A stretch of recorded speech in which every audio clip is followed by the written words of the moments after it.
What is Docker? What is Docker? What is Docker?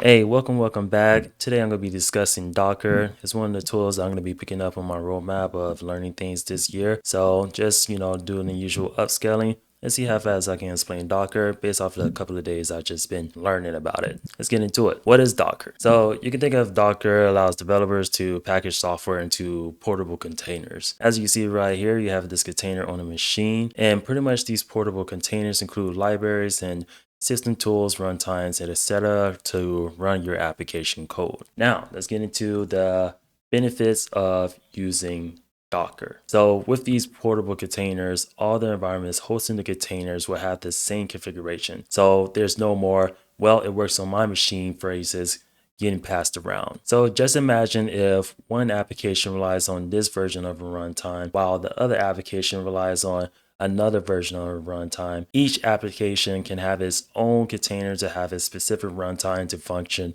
for its needs. This is essentially helpful when developers have different runtimes on their machines that will conflict with the runtime that the application is needed to function. So in this picture you see you have these different containers, and these different containers can have different runtimes, can have different things that will allow this particular application to run, and none of these runtimes are conflicting with each other, but all these containers are in one machine, but all this functionality is separated and none of these runtimes are conflicting with each other, allowing the developers to be able to go into these containers and develop as needed and push these changes to these containers to develop out the application. So the biggest question is how these containers are made. Pretty much when two images love each other very much, images, of course. You can think of these images as a state in which it has all the dependencies needed to run the application. Like I said before, this is your binaries, your libraries, your runtimes, your application files, and etc. And this image, includes all the states and all these things in this image. So when you run the Docker run and you specify the reference of the image, then you create this container baby in your environment. And pretty much how images are created from Docker files. And you can think of this as the definition and instructions for the image to build out this application and put all the stuff in the right order in order to build out this image. So, first thing you do is create a Docker file in the root directory. Then you hit Docker build, and then it will start running all these instructions that you specify in the Docker file to create this image in which everyone can be able to use this image to build out the containers on their machine and have the same configuration as everyone else that's, starting from this image. So for this example, I want to run my Rust side from my machine, and I want to be able to run that on a web server. And pretty much all this container is going to do is run that server and expose that website. So right here, I'm in my VS Code, I'm in my root directory. I want to create a file called Docker file. Then I'm going to paste these lines in, and I'm going to explain what these lines do. So going for the first line, pretty much what we're going to be doing is using this from and then ngx. And ngx is an image that was already built by someone else. And this is coming from the official image hub.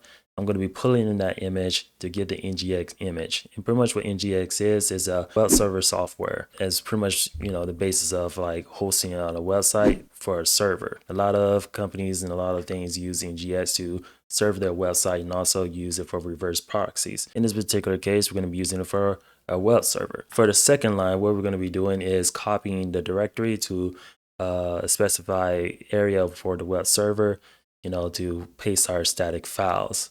So as you can see, we have copy, then you have dot is pretty much the root directory in which this Docker file is in. And then you have / user share ngx html, and pretty much that's where the static files are going to live for the web server and be able to expose them. All right, so once we do that, hit save. Then we're going to go into actually building the image out. We're going to run this command docker build, and then we're going to specify with the reference of the Docker image, so we can reference that Docker image tag later on. So after that image is built, then you have the ability to build out that container from that image. So we're going to do this command to build out that image. So just to break down this command that we're going to use to create this container from this image. So first we're going to type in the Docker run. Then we're going to specify the name of the container that we want to name it, so we can see that in our containers. Then we're going to specify the ports in which we want to expose the hosting port, my machine port 8080, and then we're going to expose the container port 80.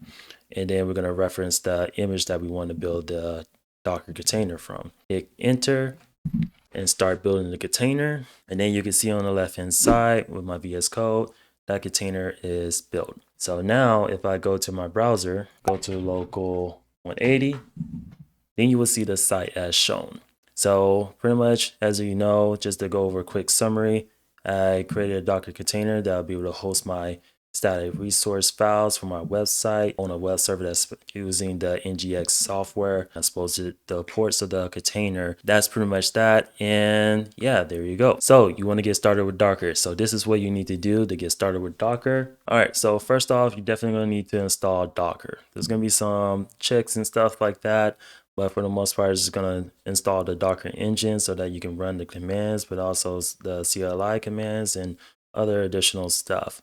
Also, you have the optional step of installing the Docker desktop. You know, this is optional. Of course, this is the GUI to be able to interface with the Docker engine and so on, and be able to see all the containers that are on your environment, on your machine. You also have the option of installing an extension for VS Code to utilize Docker. So just like I was using in this demo, there's an extension that I use on VS Code to just like make it much easier to know, hey, what containers are running, you know, what particular images I have in my environment, and that's pretty much it. So I hope you guys really enjoyed that video. You know, look out for more videos in this particular series where I talk about, you know, backend technologies, especially this video right here. See you in the next one. Peace.